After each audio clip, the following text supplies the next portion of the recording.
मध्ये आम्ही 50 सभा घेतलेल्या आहे।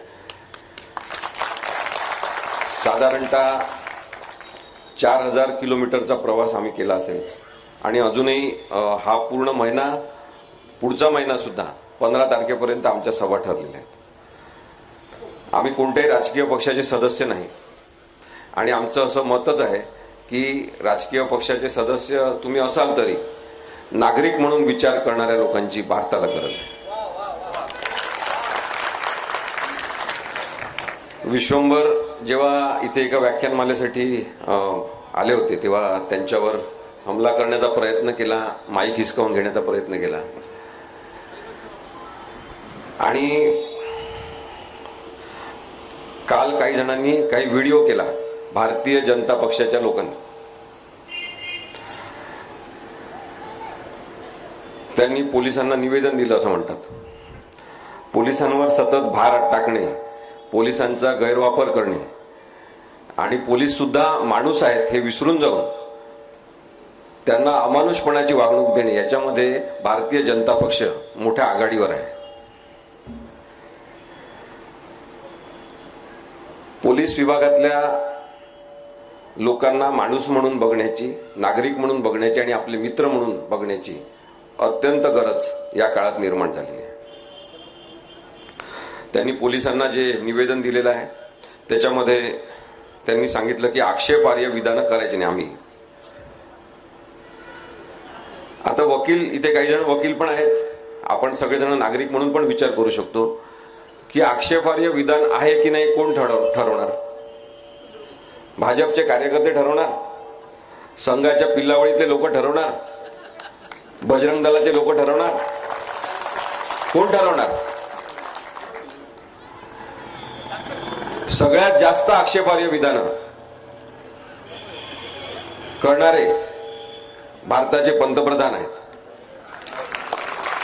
आम्ही कोणाकडे जायचं? कारण का पोलीस त्यांच्याच, यंत्रणा त्यांच्याच, आम्ही कोणाकडे जायचं? तुम्ही निवेदन तरी जाण्यासाठी जाऊ शकले कारण की तुम्ही भाजपचे कार्यकर्ते आहात। हाच प्रश्न आहे आमचा लोकशाहीच्या समोरचा की आम्ही बेकायदेशीर पद्धतीने कामकाज महत्वाच्या संविधानिक पदांवर बसून करणाऱ्यांविरुद्ध कुठे जायचं? आणि निखिल वागळे सर, विश्वंभर चौधरी, मी, आम्ही तिघांनी ठरवलं की आपण लोकांसमोर जायचं।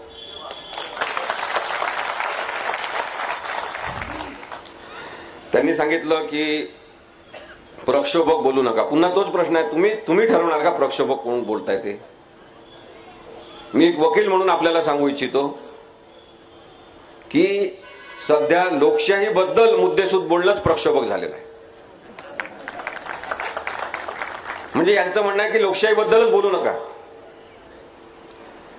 आणि लोकशाही बद्दल बोलण्याची सगळ्यात जास्त गरज आहे। यांनी त्या निवेदनात सांगितलं आणि 2-4 टुकार लोकांनी व्हिडिओ सुद्धा केलेला आहे भारतीय जनता पक्षाचे की रामाचं नाव घ्यायचं नाही, पंतप्रधान नरेंद्र मोदींचं नाव घ्यायचं नाही। का घ्यायचं नाही? का घ्यायचं नाही? रामाची काय खरेदी केलेली आहे तुम्ही? राम विकत घेतलाय का तुम्ही? राम भारतीयांच्या मनामनातला आहे, आम्ही नाव घेणार। आणि लोकशाही पद्धतीने निवडून आलेले पंतप्रधान जोपर्यंत त्या पदावर बसलेले आहेत आम्ही त्या व्यक्तीबद्दल सुद्धा बोलणार। पंतप्रधान तुमच्या मालकीचे आहेत का? पंतप्रधान पदाच्या संदर्भात काही आपण बोललं, त्या व्यक्तीबद्दल काही बोललं, नरेंद्र मोदींबद्दल, तर यांना लगेच राग येतो आणि ते आपल्याला सांगतात की पंतप्रधान पदावर, संविधानिक पदावर बसलेल्या व्यक्तीबद्दल तुम्ही बोलताय म्हणजे तुम्ही पंतप्रधान पदाचा अपमान करताय। मी आपल्याला पुन्हा एकदा कायदेशीर दृष्टिकोनातून सुद्धा सांगतो, पंतप्रधान पदावर बसलेल्या व्यक्तीच्या प्रवृत्तीचं आणि त्याच्या कामाचं विश्लेषण करणं म्हणजे त्या व्यक्तीच्या पदाचा अपमान नाही, त्या व्यक्तीचं ते विश्लेषण आहे। मी, विश्वंभर आणि निखिल वागळे सर सुद्धा आम्ही प्रत्येक वाक्यात त्याच्यानंतर आज पंतप्रधानांबद्दल बोलणार। तुमचे जर इथे चेले चपाटे तुम्ही पाठवलेले असतील ऐकायला, व्हिडिओ शूटिंग करायला करा, व्हिडिओ शूटिंग करा, ऐका आणि तुमच्या आईबापांना जाऊन सांगा आम्ही पंतप्रधानांबद्दल बोलणार। आमचे पण ते पंतप्रधान आहेत।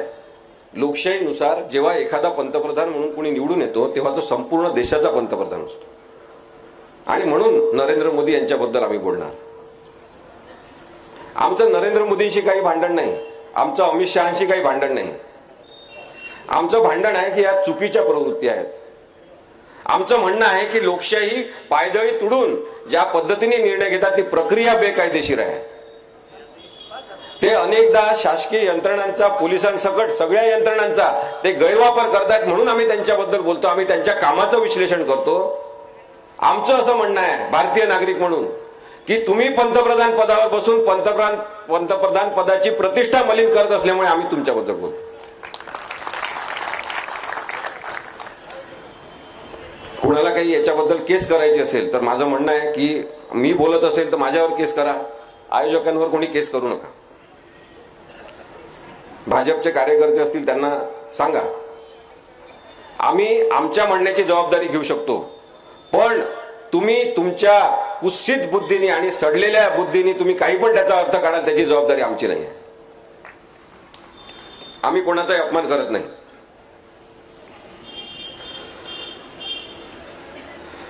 लोकशाहीच्या अस्तित्वात सध्या जो डिफेक्ट तयार केलेला आहे आणि लोकशाही आपलं स्वतःच अस्तित्व शोधत सगळीकडे देशभर फिरत आहे, त्याच्यासाठी जबाबदार असलेल्या केंद्र सरकारच्या सगळ्याच धोरणांबद्दल आपण बोललं पाहिजे. याच्याबद्दल बोलू नका, त्याच्याबद्दल बोलू नका असे व्हिडिओ करणाऱ्यांना आपल्याला हे सांगायचं आहे की आम्हाला या सगळ्या भारतातल्या घडामोडींबद्दल, राजकारणाबद्दल, समाजकारणाबद्दल, सांस्कृतिक धोरणांबद्दल बोलण्याचा अधिकार बाबासाहेब आंबेडकरांनी दिलेला आहे. आणि संविधानाचा वापर करणारा नागरिक कसा ताकदवान असतो हे बघण्याची तुमची हिंमत असेल तर इथे येऊन बसलेल्या त्या लोकांनी जरूर त्यांच्या आईबापांना जाऊन सांगावं. यांनी त्या व्हिडिओमध्ये असं म्हटलेलं आहे की आम्ही भाजपचे कार्यकर्ते आहे, आम्ही तोडफोड करत नाही, आम्ही कोणत्या गाडीवर हमला करत नाही, आम्ही काही काचा फोडत नाही.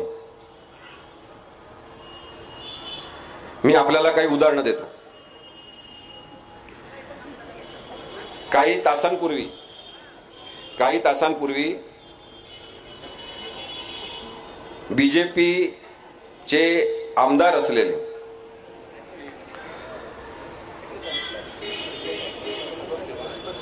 गणपत गायकवाड यांच्याबद्दलचा झालेला गोंधळ आपण पाहिलेला आहे. गणपत गायकवाड यांना आता पोलिसांनी अरेस्ट केलेली आहे, कारण की त्यांनी पोलीस स्टेशनमध्ये घुसून त्यांच्या प्रतिस्पर्धी असलेल्या काही लोकांवर गोळीबार केलेला आहे आणि 6 गोळ्या त्या माणसाच्या शरीरात घातलेल्या आहे. तुम्ही आम्हाला सांगता की आम्ही काच फोडत नाही, आम्ही गाडीवर हमला करत नाही, आम्ही भाजपचे लोक आहे. मी तुम्हाला 10-15 उदाहरणं देणार आहे आज, आणि ते त्यांचे ऐकणारे असतील त्यांनी सुद्धा ऐकावे. व्हिडिओ करणाऱ्यांची हिंमत असेल तर त्यांनी ऐकावं. यांनी 24 जुलै 2023 रोजी मेघालय चीफ मिनिस्टरच्या सेक्रेटरिएट इन तुरा इथे त्यांनी भाजपच्या महिला मोर्चानी 19 लोकांना त्यांच्या सकट भाजपच्या महिला मोर्चाच्या 19 लोकांसह अरेस्ट झाली, कारण की त्यांनी हिल डिस्ट्रिक्ट पोलीस स्टेशनच्या तिथे त्यांनी मेघालयच्या चीफ मिनिस्टरच्या सेक्रेटरिएटवर अटॅक केलेला होता. त्यानंतर यांनी तिथे 21 गाड्या फोडल्या, यांनी 10 मेघालय पोलीस अधिकाऱ्यांना मारहाण केली, यांनी सेंट्रल रिझर्व्ह पोलीस फोर्सच्या 7 अधिकाऱ्यांना त्या दिवशी मारहाण केली, आणि यांनी महिला होमगार्ड जे आहेत ते यांच्या मारहाणीमध्ये जखमी झालेले आहेत. आणि हे आपल्याला सांगतात की आम्ही गाड्यांवर हमला करत नाही, आम्ही काचा फोडत नाही, कारण का आम्ही भाजपचे कार्यकर्ते आहे. 19 जानेवारी 2024 रोजी 16 जुलै 2021 रोजी खोटा मिलिटरी अटॅक कुपवाडा येथे यांनी घडून आणला भाजपच्या कार्यकर्त्यांनी, आणि त्याबद्दल सुद्धा केस सुरू झालेली आहे. 19 जानेवारी 2024 रोजी यांनी व्हेइकल फोडले, मीडिया पर्सनचे कॅमेरा फोडला, आणि काँग्रेसच्या राहुल गांधीच्या यात्रेमध्ये अनेकांना यांनी मारहाण केली. आणि हे सांगतात की आम्ही काचा फोडत नाही, आम्ही भाजपचे कार्यकर्ते, आम्ही गाड्यांवर हमला करत नाही. यांनी 23 फेब्रुवारी 2020 रोजी काही मुस्लिम आणि दलित प्रोटेस्टर्स जे विरोध करत होते की सीए आणि एनआरसी याच्यामध्ये तुम्ही ज्या पद्धतीने बदल घडवून आणताय त्याच्यामध्ये लोकसहभाग नाही आणि एकतर्फी पद्धतीने तुम्ही निर्णय घेऊन जे कायदे बदलण्याचा प्रयत्न करताय चुकीचं आहे, तेव्हा दलित आणि मुस्लिम कार्यकर्त्यांवर भाजपच्या कार्यकर्त्यांनी एका कार्यक्रमादरम्यान हमला केलेला आहे. दिल्लीच्या मेयर शेली ओबेरॉय यांनी 15 दिवसासाठी भाजपच्या कार्यकर्त्यांना, जे निवडून आलेले सुद्धा नगरसेवक आहेत, त्यांना 15 दिवसासाठी सस्पेंड केलं, कारण की त्यांनी नगर परिषदेमध्ये आणि त्या दिल्लीच्या सगळ्या परिसरामध्ये म्युनिसिपल कॉर्पोरेशनच्या त्यांनी गडबड गोंधळ करण्याचा आणि तोडफोड करण्याचा प्रयत्न केला. आणखी एक 2 उदाहरणं मी आपल्याला देतो. 13 जानेवारी 2021 रोजी त्यांनी पोलिसांनाच अटकाव करून पोलिसांवर सुद्धा हमला केलेला आहे आणि त्याच्याबद्दल सुद्धा त्यांच्यावर केस दाखल झालेली आहे. त्याच्याबद्दल अमित शहा यांना शेवटी दखलंदाजी घ्यावी लागली आणि पोलिसांना समजावावं लागलं. हा सुद्धा रेकॉर्डचा भाग आहे. यांनी 300 पार्टी वर्कर्स यांचे आणि तिथले MP भारतीय जनता पक्षाचे राकेश सिंग यांना संपूर्ण ट्रेनला आग लावून देण्यासाठी आणि सरकारी प्रॉपर्टी डॅमेज करण्यासाठी जबलपूर येथे अटक करण्यात आली. टेररिस्ट आणि पिंप अशा स्वरूपाचे शेलके उद्गार यांनी निवडून आलेल्या अनेक लोकप्रतिनिधींबद्दल काढल्यामुळे सुद्धा गडबड गोंधळ होऊन तिथे सुद्धा मुस्लिम काही लोकांवर त्यांनी हमला केलेला आहे. शिलीगुडी येथे 7 डिसेंबर 2020 रोजी यांनी पोलिसांनी लावलेले बॅरिकेड्स तोडले, यांनी विटा फेकून मारल्या आणि अनेक लोकांना जखमी केलं, असा सुद्धा आरोप यांच्यावर आहे. मी तुम्हाला 10 उदाहरणं दिलेली आहे. व्हिडिओ करणाऱ्या त्या लोकांना सांगा जाऊन की तुम्ही जे काही व्हिडिओ करताय ना ते खोटारडे आहे, कारण तुमचे नेते खोटारडे आहे.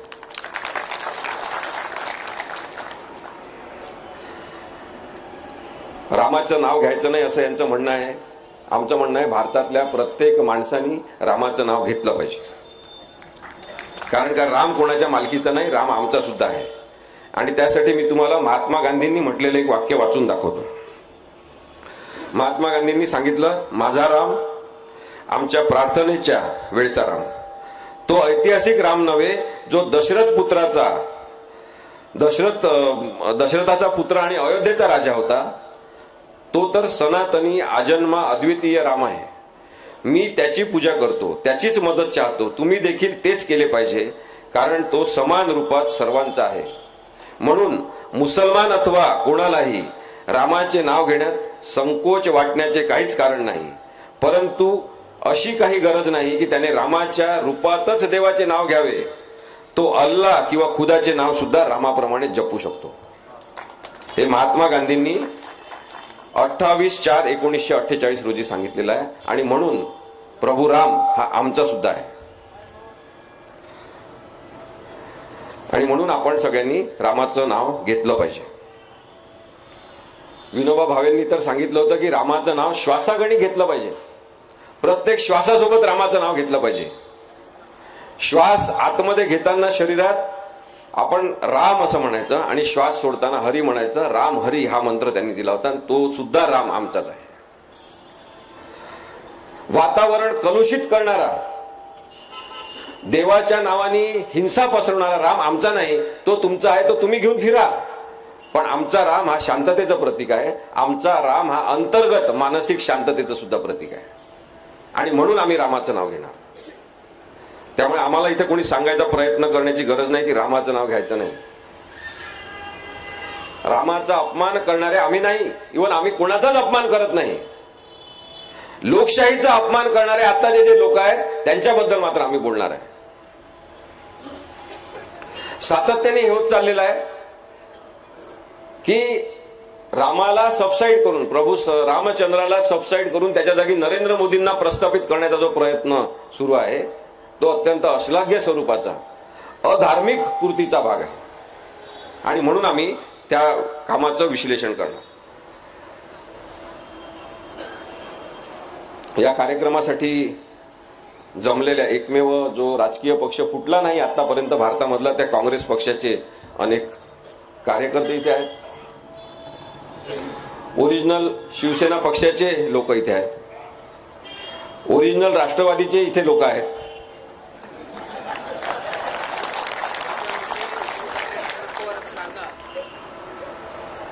ओरिजिनल राष्ट्रवादी म्हणजे शरद पवार साहेब आणि ओरिजिनल शिवसेना म्हणजे उद्धव ठाकरे साहेब. बाकी राजकीय दरोडेखोरी करणारे आणि चोर यांच्याबद्दल सुद्धा मी नंतर बोलणार. आम्ही निर्भय बनोच्या या सगळ्या सभांमधून लोकशाहीचा जागर करतोय, संविधानाचा आवाज बुलंद करण्याचा प्रयत्न करतोय. याच्यामध्ये नरेंद्र मोदी आणि अमित शहा या प्रवृत्ती आमच्यासाठी केवळ आहेत. आमचा नरेंद्र मोदी आणि अमित शहा यांना मुळीच विरोध नाही, हे समजून घ्या. व्यक्ती म्हणून आमचा त्यांना विरोध नाही, प्रवृत्ती म्हणून त्यांचा विरोध प्रत्येक भारतीय नागरिकांनी करण्याची जबाबदारी आता संविधानिक जबाबदारी म्हणून आपण स्वीकारली पाहिजे असं आमचं मत आहे. कारण की हे अपारदर्शक पद्धतीने काम करतात, हे अंधारात काम करतात, हे संसदेतल्या सगळ्या महत्वाच्या खासदारांना प्रश्न विचारणाऱ्यांना निलंबित करून आपल्या मनमानी पद्धतीने बिल पास करतात आणि नवीन कायदे तयार करतात. त्यामुळे आमचा नरेंद्र मोदी आणि अमित शहा या प्रवृत्तींना विरोध आहे. नवीन कायदे त्यांनी 3 केले आणि तेव्हा अमित शहानी भाषण केलं संसदेमध्ये आणि जवळपास 25 गोष्टी अशा आहेत. आता मी इथे काही तो विषय नाही त्याच्यामुळे सांगत नाही. काल गोरेगावला मी त्याच्यावर भाषण केलं. 25 गोष्टी अशा आहेत ज्याच्यामध्ये अमित शहानी असं मांडलं संसदेमध्ये छाती ठोकून ठोकून की पहली बार भारत में हम 0 FIR इंट्रोड्यूस कर रहे हैं. 0 FIR हे त्यांनी इंट्रोड्यूस केलेलं नाही. त्यापूर्वीच कितीतरी इथे पोलीस अधिकारी पण आहेत, त्यांनाही माहिती आहे की 0 FIR जवळपास 5 वर्षापूर्वीच इंट्रोड्यूस झालेलं होतं. हे 2014च्या आधीची गोष्ट आहे. क्रिमिनल रेकॉर्ड ट्रॅकिंग करण्याची सिस्टीम सुद्धा सुशील कुमार शिंदे असताना त्यांनी आणली होती आणि हे आपल्याला सांगतात की मी पहिल्यांदा आता क्रिमिनल लोकांचा रेकॉर्ड तयार करण्याची सिस्टीम तयार करताय.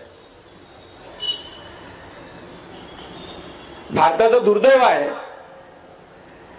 की ज्या माणसाला खूप मोठा काही वर्षांचा तडीपारीचा अनुभव आहे तो माणूस आता भारतासाठी कायदे तयार करतो. आम्ही बोलायचं नाही यांच्याबद्दल. याच्यापूर्वी नाही मिळाले ना आम्हाला असे गृहमंत्री की जे स्वतः तडीपार झालेले होते. आणि हा जर आमच्या भारताचा अपमान नसेल की अशा प्रकारचा एक माणूस आणि अशा प्रवृत्तीचा माणूस तिथे बसलेला आहे तर आम्ही त्यांच्याबद्दल जरूर बोलणार.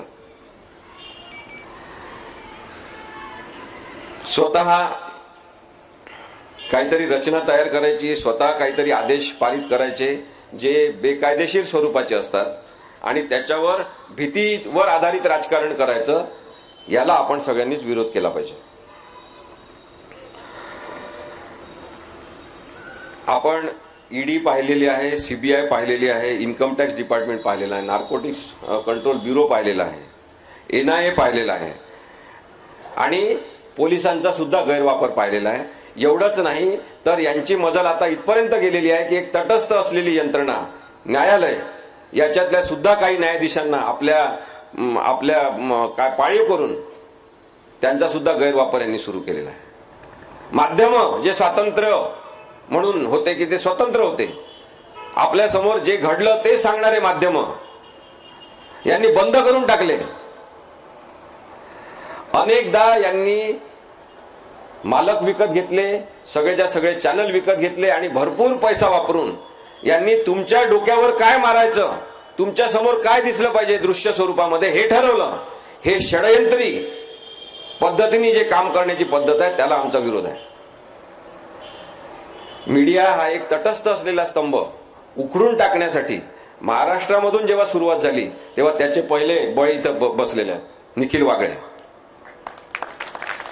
एका तटस्थ पत्रकाराचा ज्या पद्धतीने त्यांनी अंत करण्याचा प्रयत्न केला, पण हा माणूस आहे की तो त्याच्यातून सुद्धा उभा राहिला आणि आज आपल्या समोर निखिल वागळे ओरिजिनल या व्हिडिओच्या माध्यमातून उपस्थित आहे. निखिल वागळे सरांचे परत आभार मानायला पाहिजे आम्हाला, विश्वंभरला मला सुद्धा, की तेव्हा ते आजचा सवाल चालवत होते तेव्हा त्या चर्चेमध्ये आम्हाला बोलवलं, आमचं मत विचारलं. त्यामुळे आपल्या सगळ्यांना वाटायला लागलं की आम्ही हुशार आहे. आणि मग ती हुशारी बाळगण्याची जबाबदारी आमच्यावर आली. त्याच्यामुळे आम्हाला अभ्यास सतत करावा लागला. आणि आज जे काही आम्ही बोलू शकतो आहे, मुद्देसूद पद्धतीने मांडू शकतो आहे, त्याच्यामध्ये निखिल वागळे सरांचा सहभाग अत्यंत महत्वाचा. आणि मीच नाही, माझ्यासारखे अनेक लोक त्यांनी त्या चॅनलवर असताना तयार केले. कोणाचं म्हणणं आपण ऐकून घ्यायचं, कोणाचं म्हणणं आपण पोचवायचं, याची जाणीव असलेला माणूसच आपल्या कार्यक्रमाचा आत्मविश्वासाने नाव आजचा सवाल असं ठेवू शकतो. भीती आणि भीतीच्या आधारे ज्या पद्धतीने पत्रकारितेचं दमन करण्यात आलेलं त्याच्याबद्दल ते आपल्याशी बोलतीलच. पण मी कायद्याच्या क्षेत्रात काम करत असताना हे पाहतो की ईडीचा जो गैरवापर यांनी केलेला आहे. यांची घोषणा होती की काँग्रेस मुक्त भारत करायचा. मुळात काँग्रेस मुक्त भारत ही घोषणा लोकशाहीला धरून आहे काय आपण विचार केला पाहिजे. आपलं कोणाचं काँग्रेसवर प्रेम असण्याचा गरज नाही. थोड्या वेळासाठी सगळं बाजूला ठेवा. काँग्रेसवर प्रेम करण्याची काही गरज नाही. वंचित बहुजन आघाडीवर प्रेम करण्याची काही गरज नाही. राष्ट्रवादी काँग्रेस ओरिजिनलवर प्रेम करण्याची काही गरज नाही. शिवसेना ओरिजिनलवर प्रेम करण्याची काही गरज नाही. थोड्या वेळासाठी बाजूला ठेवा आणि विचार करा की भारतीय संविधान काय म्हणताय. भारतीय संविधानाने सांगितलेलं आहे की इथे प्रत्येकाला अभिव्यक्ती स्वातंत्र्य आहे, राजकीय मत स्वातंत्र्य आहे. एखाद्याचा राजकीय विचार पोचवायचा असेल तर संस्था संघटना काढून, राजकीय पक्ष काढून तशा पद्धतीने आपले विचार अनेक लोकांपर्यंत पोचवण्याचा आणि त्यांना पटवून देण्याचा अधिकार आपल्याला आहे. अनेक वेगवेगळ्या राजकीय पक्षाचे विचार या भारतामध्ये असले पाहिजे, ही संविधानिक तरतूद आणि त्याला आपण कॉन्स्टिट्युशनल स्कीम असं म्हणू, ही रचना आहे भारतीय संविधानाने केलेली. आणि म्हणून काँग्रेस मुक्त भारत ही हिंसक घोषणा आहे. आज आपण पाहतो की त्यांनी दुसरी घोषणा भ्रष्टाचार मुक्त भारत अशी केली होती की भ्रष्ट आदमी को नहीं छोडूंगा. आजची जी परिस्थिती आहे त्यांनी निर्माण केलेली आहे, नाशिक जिल्ह्यामधले सुद्धा नेते जे जे भ्रष्ट आहेत भारतातले ते सगळे भाजपमध्ये आहेत. आणि आता आपल्याला लक्षात येते की काँग्रेस मुक्त भारत करता करता आज भाजप काँग्रेस मुक्त झालेला आहे. हे सगळ्यात मोठं यांचं दुखणं ठरणार आहे, लक्षात ठेवा. वरपासून खालपर्यंत सगळे भ्रष्टाचारी माणसांनी आपल्या सोबत घेतलेले आहे. महाराष्ट्राच्या परिस्थितीचा विचार करायचा तर एक तर भाजपमध्ये जा किंवा एकनाथ शिंदेच्या सोबत जा, म्हणजे तुम्ही सुरक्षित राहाल. आता त्याला ऍडिशनल परत अजितदादा पवार आहे. हे जे राजकारण सुरू आहे हे संविधानाला अपेक्षित नाही, हे सांगायचं नाही का, याच्यावर कोणीच बोलायचं नाही. जे सुरू आहे ते बघत राहायचं. 5 वर्षांनी आम्ही मतदान पुन्हा करायचं आणि पुन्हा निवडून आलेल्या लोकांना तुम्ही पैशाच्या आधारे फोडणार, ईडीच्या आधारे फोडणार, कोणतीतरी दडपशाही करून फोडणार आणि नवीनच काहीतरी संतुलन तयार करणार, एखादं मिक्सर तयार करणार. आम्हाला म्हणणार ही लोकशाही आहे. आम्हाला अशी लोकशाही मान्य नाही.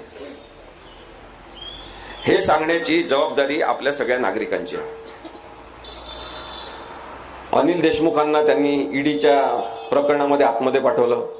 छगन भुजबळांना त्यांनी आतमध्ये पाठवलं. छगन भुजबळ आता अजितदादांसोबत गेले. काही दिवसांनी ते भाजपमध्ये जातील. जेव्हा छगन भुजबळांची केस आली, इतर काही ईडीच्या लोकांच्या केस आली, ते म्हणतात की आता कागदपत्रच आमचे गहाळ झाले, केसचे कागदच नाही असं म्हणतात. हा षडयंत्राचा जो भाग आहे त्याच्याबद्दल बोलायचं नाही कोणीच.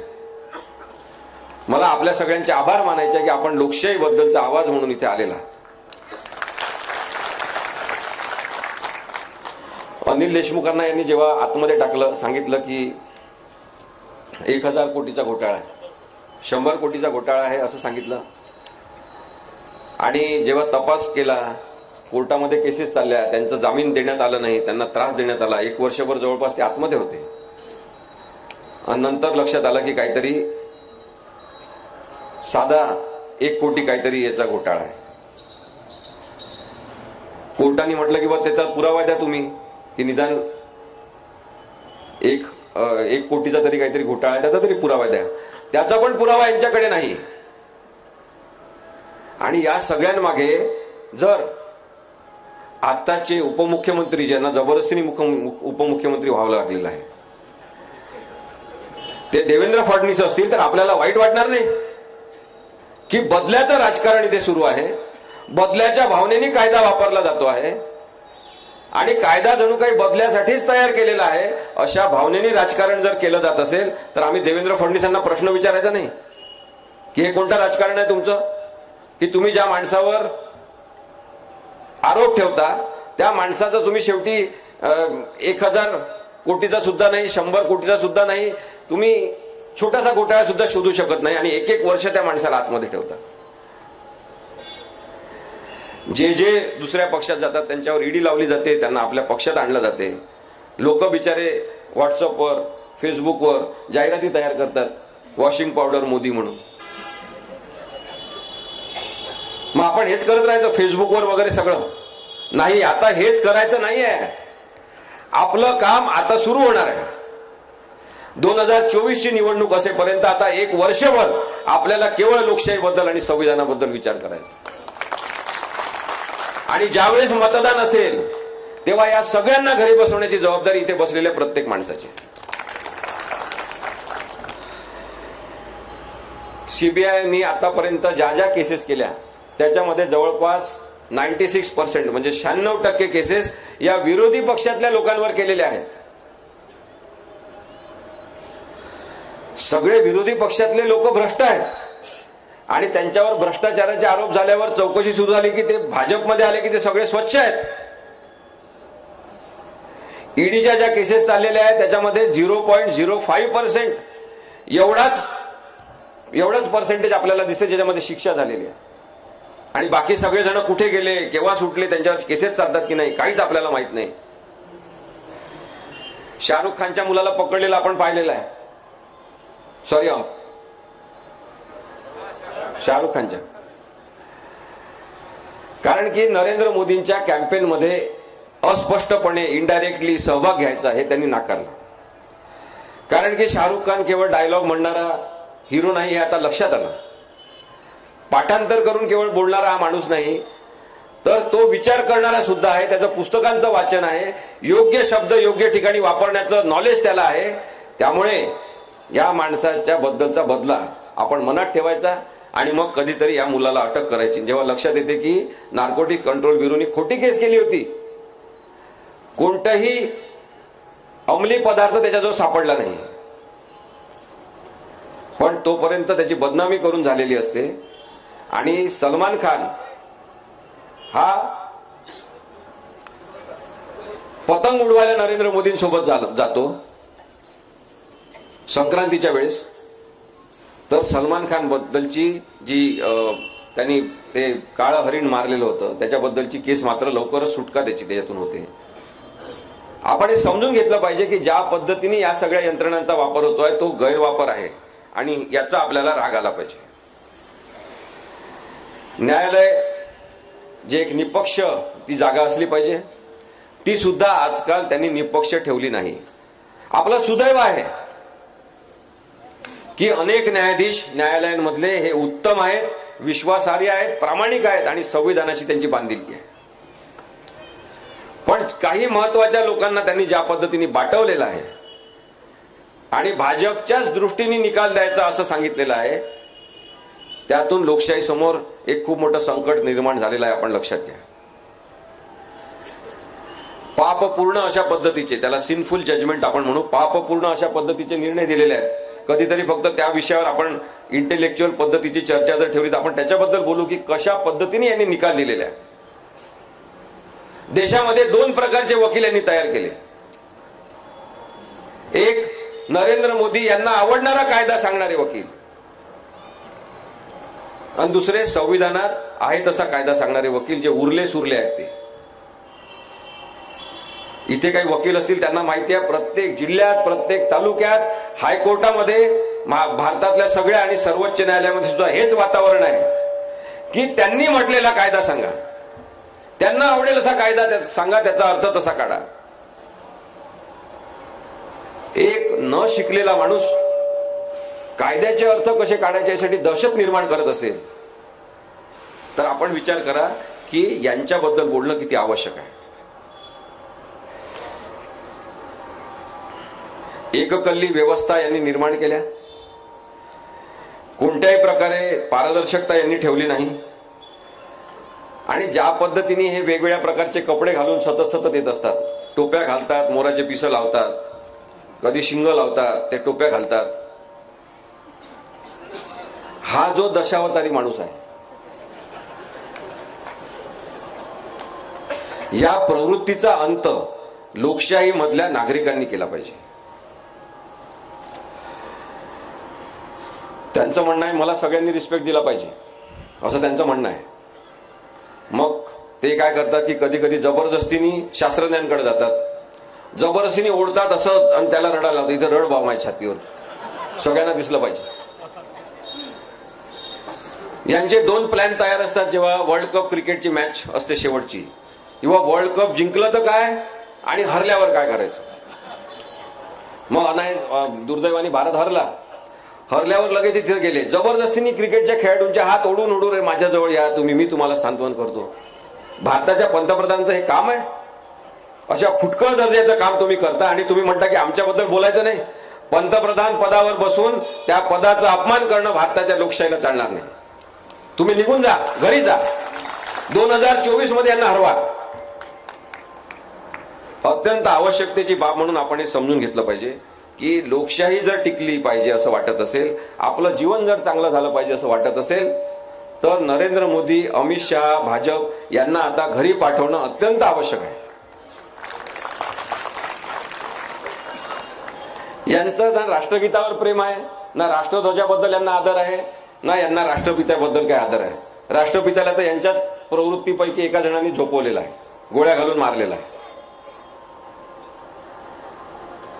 नरेंद्र मोदी पंतप्रधान झाले तेव्हा, त्यांनी पहिल्यांदा पंतप्रधान झाले तेव्हा संसदेच्या पायऱ्यांवर असं त्यांनी नतमस्तक झाले, पाया पडले. अनेक लोकांना गैरवरून आलं, पहिल्यांदा असा पंतप्रधान आहे की पायऱ्यांवर डोकं ठेवून हे नमस्कार करतोय, नतमस्तक होतोय. काय आदरपूर्ण माणूस आहे. आपण तेव्हा विसरलो होतो भावनाशील होऊन की नथुराम गोडसेंनी सुद्धा महात्मा गांधींचा खून करण्याच्या आधी पाया पडलेला होता. या प्रवृत्तीला विरोध आहे आपला. आपलं म्हणणंच आहे की तुम्ही चुकीचे व्यक्ती आहात, तुम्ही खोटारडे आहात. यांचे खोटे सांगायचे असतील तर आपल्याला ही सभा पुरणार नाही, रात्र संपून जाईल. एखाद्या कोजागिरीच्या दिवशी बोलवा तुम्ही, आम्ही तुम्हाला सगळे खोटारडे यांचं सांगू. दररोज यांना 15, 20, 25 खोटं बोलल्याशिवाय यांचं पोट भरत नाही. इतक्या वाईट पद्धतीने जे खोटं बोलतात, ज्यांचं राष्ट्रगीताला नेहमी विरोध राहिलेला आहे, हे म्हणतात की वंदे मातरम हे राष्ट्रगीत पाहिजे. ते राष्ट्रगान आहे. वंदे मातरम आपण सगळ्यांनी म्हटलं पाहिजे, त्याच्याबद्दलचा आदर ठेवला पाहिजे. ते आपल्या देशाचं राष्ट्रगान आहे. राष्ट्रगीत जनगण मन हे आहे, त्यालाच तसा आपण आदर दिला पाहिजे.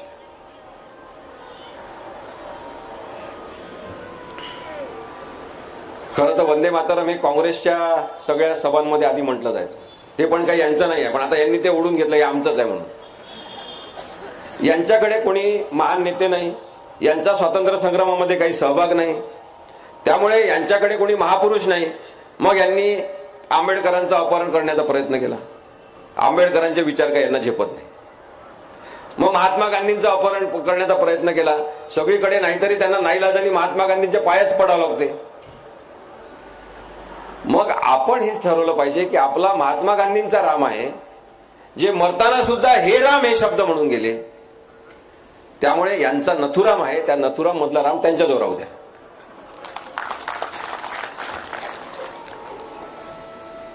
आपल्याला राष्ट्रध्वजाबद्दल एक गोष्ट मी मुद्दाम सांगितली पाहिजे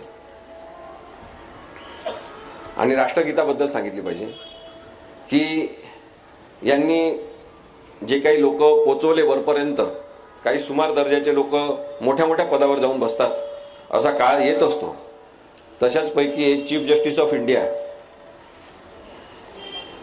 मिश्रा म्हणून त्यांचं नाव होतं, ते रिटायर्ड झालेले आता. त्यांनी एक निर्णय दिला की सिनेमा सुरू होण्यापूर्वी सगळ्यांनी राष्ट्रगीत म्हटलं पाहिजे. आणि तो निर्णय देत असताना त्यांनी सांगितलं की अशा प्रकारे सिनेमा सुरू असताना जर राष्ट्रगीत म्हटलं तर देशभक्त तयार होतील. यांचे फार सोपे सोपे काय उपाय असतात, तुम्ही समजून घ्या. म्हणजे काय करायचं की हर घर तिरंगा, प्रत्येक घरावर तिरंगा लावायचा म्हणजे आपण देशभक्त होतो. राष्ट्रगीत म्हणायचं म्हणजे आपण देशभक्त होतो. सिनेमामध्ये राष्ट्रगीत म्हणण्यामध्ये काय तर्कसंगतता आहे याचा विचार करा. आपण मनोरंजनासाठी जिथे जातो तिथेच राष्ट्रगीत कशासाठी म्हणायचं. त्याला विरोध करण्यात आला तेव्हा या चीफ जस्टिसनी रिजेक्ट केली ती आयडिया. त्यांनी सांगितलं की राष्ट्रगीत म्हटलंच पाहिजे. आज आपण सगळेजण सिनेमागृहांमध्ये राष्ट्रगीत म्हणतो. मग एका वकिलाला असं वाटलं की फार चांगली आयडिया आहे देशभक्ती राबवण्याची, देशभक्त निर्माण होतील. त्यांनी अशी पिटिशन केली त्याच न्यायाधीशांसमोर, चीफ जस्टिस ऑफ इंडिया समोरच, त्याच मिश्रांसमोर त्यांनी पिटिशन दाखल केली की सगळ्यात जास्त कायद्याचं आणि संविधानाचं काम हे न्यायालयांमध्ये चालते आणि त्यामुळे न्यायालयाचं कामकाज राष्ट्रगीत म्हणून झालं पाहिजे. या chief justice of India Mishra यांनी ती याचिका फेटाळून लावली. मग आपण यांना विचारणार नाही की तुम्ही सिनेमागृहामध्ये राष्ट्रगीत म्हणायची सक्ती करता, मग न्यायालयांमध्ये राष्ट्रगीत सुरू करून तुम्ही का कामकाजाची सुरुवात करत नाही. यांच्याजवळ तर्क नसतो, कारण की हे लोक असेच असतात. त्यांना काही करून जबरदस्ती फक्त करायची असते आणि आम्ही फार देशभक्त आहोत असं दाखवायचं असते, कारण की स्वातंत्र्य संग्रामात काही यांची कर्तृत्व नाही. आणि त्यामुळे मग हे अशा प्रकारचे निर्णय देणारे सुद्धा यांचे माणसं तयार होतात. एक संभाजी भिडे नावाचा माणूस आहे, मनोहर उर्फ संभाजी भिडे. मनोहर कुलकर्णी असं नाव आहे म्हणतात काही जण त्याचं. आता यांच्या संदर्भात काम करणाऱ्या माणसांचं आणखी एक वैशिष्ट्य असते, त्यांचे 2 किंवा 3 नाव असतात. त्याच्याबद्दल सतत कन्फ्युजन असते की खरं नाव कोणतं आहे, खरं कोण आहे. मग यांचे कोणी गुरु असतील त्याला ते श्री श्री असं लावतात, म्हणजे काय आपल्याला काही कळत नाही कशासाठी श्री श्री असं करतात ते. या संभाजी भिडेंनी अत्यंत विषारी लोक महाराष्ट्रामध्ये निर्माण केलेले आहेत. आपण चांगले हिंदू आहोत आणि इथे बसलेल्या प्रत्येक माणसाने चांगला हिंदू बनण्याचा प्रयत्न केला पाहिजे. संभाजी भिडेच्या काही चेल्या चपाट्यांनी 15 ऑगस्टला मोठा भगवा झेंडा घेतला आणि सांगलीमध्ये मिरवणूक काढली. मिरवणूक काढताना ते सगळे घोषणा देत होते, ज्या अकराळ विक्राळ आणि अशा घोषणा असतात लोकशाही विरोधी सुद्धा, त्या घोषणा देत होते. तर पोलिसांनी त्यांना विचारलं पाहिजे होतं की तुम्ही ही घोषणा अशी का देताय, 15 ऑगस्टच्या दिवशी तुम्ही भगवा झेंडा घेऊन एवढा मोठा अशी रॅली का काढताय. पण पोलिसांनी त्यांना काही विचारलं नाही. पत्रकारांनी त्यांना विचारलं की तुम्ही असा भगवा झेंडा 15 ऑगस्टच्या दिवशी का घेताय, तुम्ही तिरंगा राष्ट्रध्वज घेतला पाहिजे खांद्यावर. तर त्यांनी सांगितलं की भगवा आमच्या खांद्यावर आहे, तिरंगा आमच्या मनात आहे, राष्ट्रध्वज आमच्या मनात आहे. हे त्यांनी उत्तर दिलं. काही जणांनी तक्रारी केल्या, पोलिसांनी तक्रारी घेतल्या नाही. आजपर्यंत 15 ऑगस्टला भगवा झेंडा घेऊन रॅली काढणाऱ्या या लोकांवर कोणत्याही प्रकारचा गुन्हा नोंद झालेला नाही. मग आता थोड्या वेळासाठी आपण विचार करू की समजा त्या हिंदुत्ववादी कट्टर लोकांच्या ऐवजी तिथे कट्टर मुस्लिमवादी काही असते आणि त्यांनी मोठा हिरवा झेंडा घेतला असता आपल्या खांद्यावर 15 ऑगस्टच्या दिवशी, ते निघाले असते रॅली घेऊन आणि त्यांना अडवलं असतं पत्रकारांनी, त्यांना विचारलं असतं की तुम्ही असं का करताय, 15 ऑगस्ट आहे, राष्ट्रध्वज घ्या खांद्यावर, तिरंगा असला पाहिजे खांद्यावर. आणि त्या लोकांनी जर उत्तर दिलं असतं की आमच्या खांद्यावर हिरवा आहे पण आमच्या मनामध्ये तिरंगा आहे, आपल्याला चाललं असतं का, पोलिसांना चाललं असतं का. एका कोणत्या तरी फालतू माणसाने तक्रार केली असती, लगेच गुन्हा नोंद झाला असता. पण आजपर्यंत संभाजी भिडे आणि त्याच्या पिल्लावळीच्या लोकांवर गुन्हा दाखल झालेला नाही. माझं एवढंच म्हणणं आहे की कायदा असेल तर सगळ्यांसाठी समान असला पाहिजे. केवळ नरेंद्र मोदी एकदा आले आणि हेलिकॉप्टरच्या तिथून उतरून याच्याशी बोलले, त्याचा एवढा प्रभाव पोलिसांनी घेतलेला आहे की याच्या विरुद्ध कोणतेही गुन्हे दाखल होत नाही. हा महात्मा गांधींबद्दल वाईट बोलतो, हा महात्मा फुलेंबद्दल वाईट बोलतो, अनेक समाजामध्ये हिंसा पसरवणारे विधान करतो, पण हा माणूस अजूनही मोकाट आहे. अशा मोकाट सांडांना तुम्ही अरेस्ट करा आणि मग आमच्याकडे या सांगायला हे बोलू नका ते बोलू नका.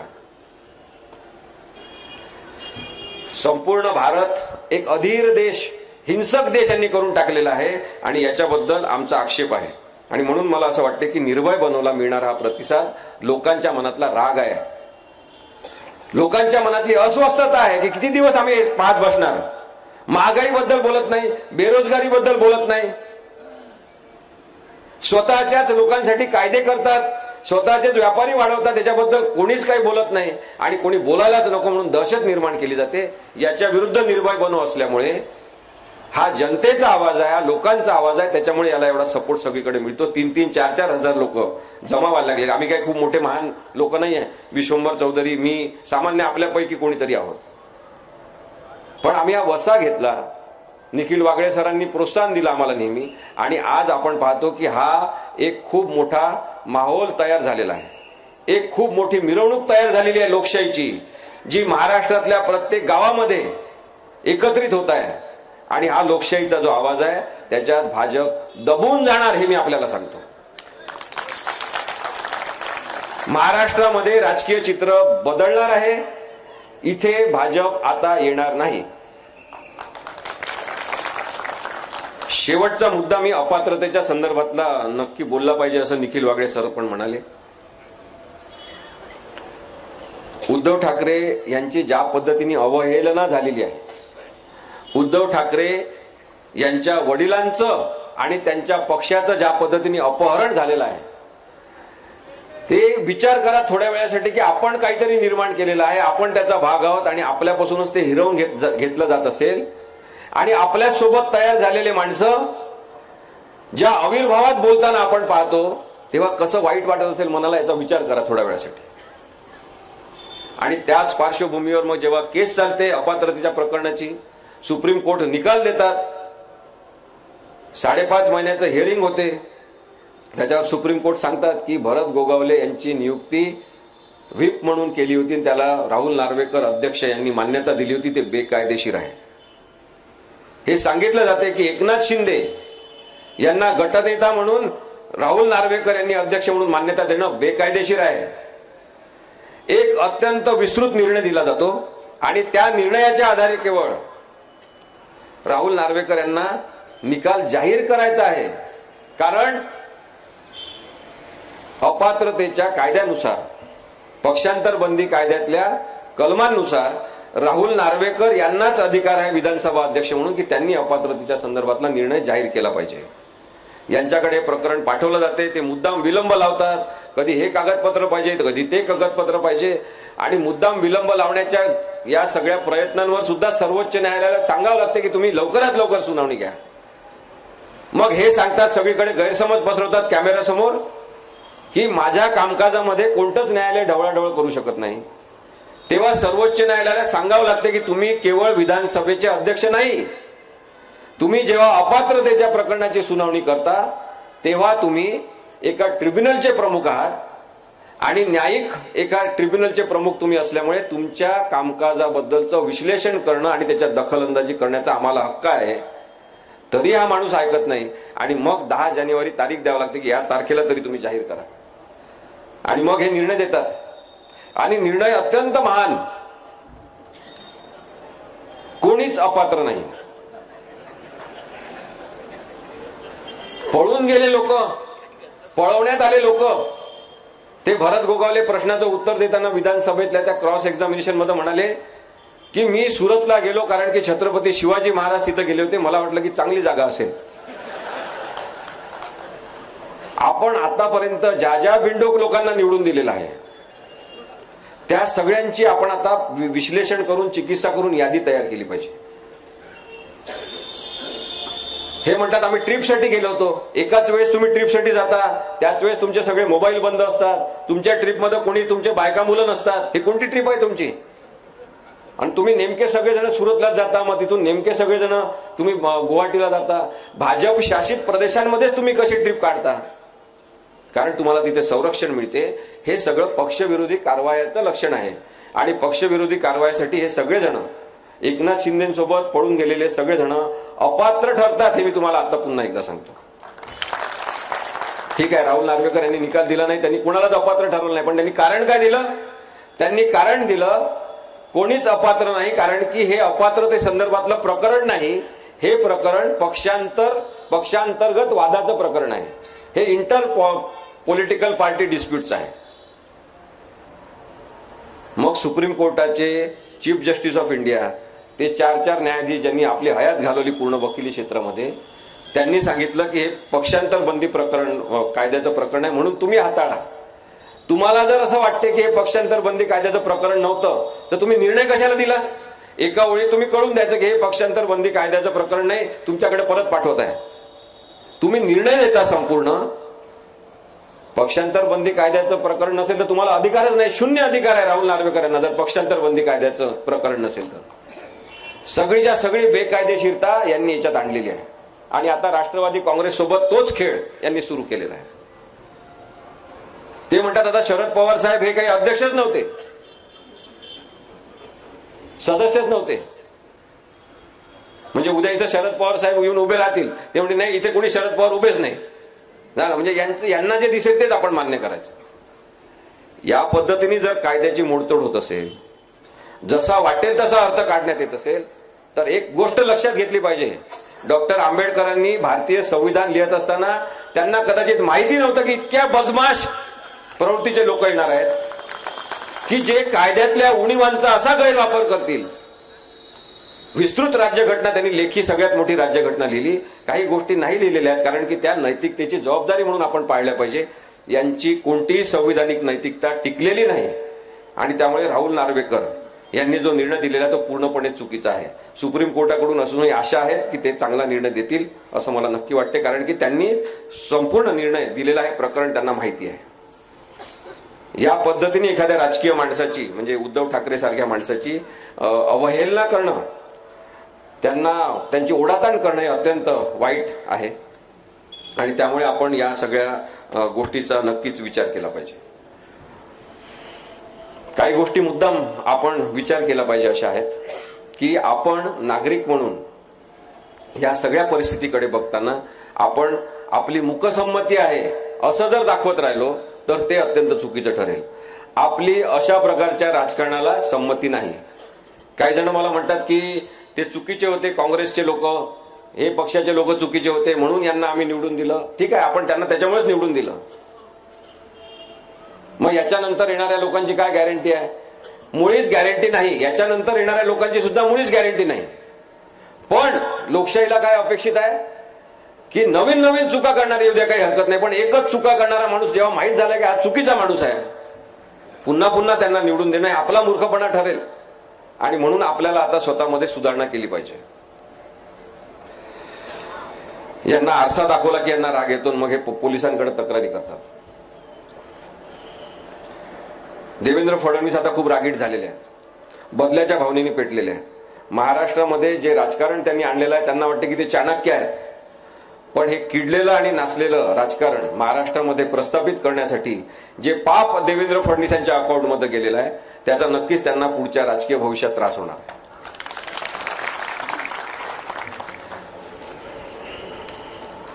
एक शेर आहे तो मी आपल्याला सांगतो आणि थांबतो. असं म्हणतात त्या शेर मध्ये की काच को पारा चढ़ा दिया, काच को पारा चढ़ा दिया तो आईना बन गया, हमने उनको आईना दिखा दिया तो उनका पारा चढ़ गया. वाह. आपण कधीतरी नागरिक म्हणून बोलण्याची सवय लावली पाहिजे. सगळ्या यंत्रणा या दोषमुक्त असण्यासाठी आपण प्रयत्न केले पाहिजे. पोलीस हे माणूस आहेत अशा पद्धतीने त्यांच्याकडे बघितलं पाहिजे. न्यायव्यवस्था आपली आहे, ती न्यायाधीशांची आणि वकिलांची नाही, तिथे जाणाऱ्या पक्षकारांची आहे हे आपण समजून घेतलं पाहिजे. आणि या सगळ्या यंत्रणांवर सामान्यातल्या सामान्य माणसाची मालकी आहे. जो या सगळ्या यंत्रणांवर लोकशाहीमधल्या सामान्य माणसाची मालकी आहे असं मान्य करेल तो आता आपल्यावर राज्य करेल. आता हे राज्य बदललं पाहिजे आणि महाराष्ट्राने जरी हा निर्णय घेतला आणि 2024च्या निवडणुकापर्यंत आपण सगळेजण राजकीय विचार करणारे झालो पाहिजे. काही लोक मला म्हणतात तुम्ही वकील आहे, तुम्ही कोर्टात बोला. तर म्हणून मी शेवटचा मुद्दा सांगून थांबतो की आपण डॉक्टर असा, वकील असा, कोणी फार्मासिस्ट असेल, कोणी शेतकरी असेल, कोणी कामगार असेल, आपण सगळेच जण राजकीय आहोत. आपल्याला प्रत्येकाला राजकारणावर बोलण्याचा हक्क आहे, कारण की आपण भारताचे नागरिक आहोत. नागरिक ही संकल्पना राजकीय आहे. भारतीय संविधान जिथे प्रस्तावित ठेवलेलं आहे ते भारतीय संविधान हे पॉलिटिकल डॉक्युमेंट आहे. आपला जन्मच त्या संविधानातून झालेला आहे, जे राजकीय स्वरूपाचं डॉक्युमेंट आहे. त्यामुळे राजकारणावर बोलण्याचा आपल्याला प्रत्येकाला हक्क आहे. अडाणी आणि अशिक्षित आपण नाही. अडाणी अशिक्षितपणा जर आपल्या पंतप्रधानमध्ये असेल तर आपल्याला आता या पंतप्रधानाला नकार दिला पाहिजे. आपण ही हिंमत सगळ्यांनी ठेवा. आणि सरकार बदलू शकते. इंदिरा गांधी एवढी ताकदवान बाई होती, तिचं सुद्धा सरकार या भारतातल्या लोकांनी पाडलेलं आहे. कोणी काय अमरपट्टा घेऊन आलेला नाही. ज्यांनी ज्यांनी माच केलेला आहे त्यांना घरचा रस्ता या भारतीय मतदारांनी दाखवलेला आहे. त्या सगळ्या मतदारांना माझं आव्हान आहे की मुळीच घाबरण्याची गरज नाही. गुंड आणि बदमाश प्रवृत्तीचे लोक सगळ्यात जास्त भित्रे असतात, हे लक्षात ठेवा.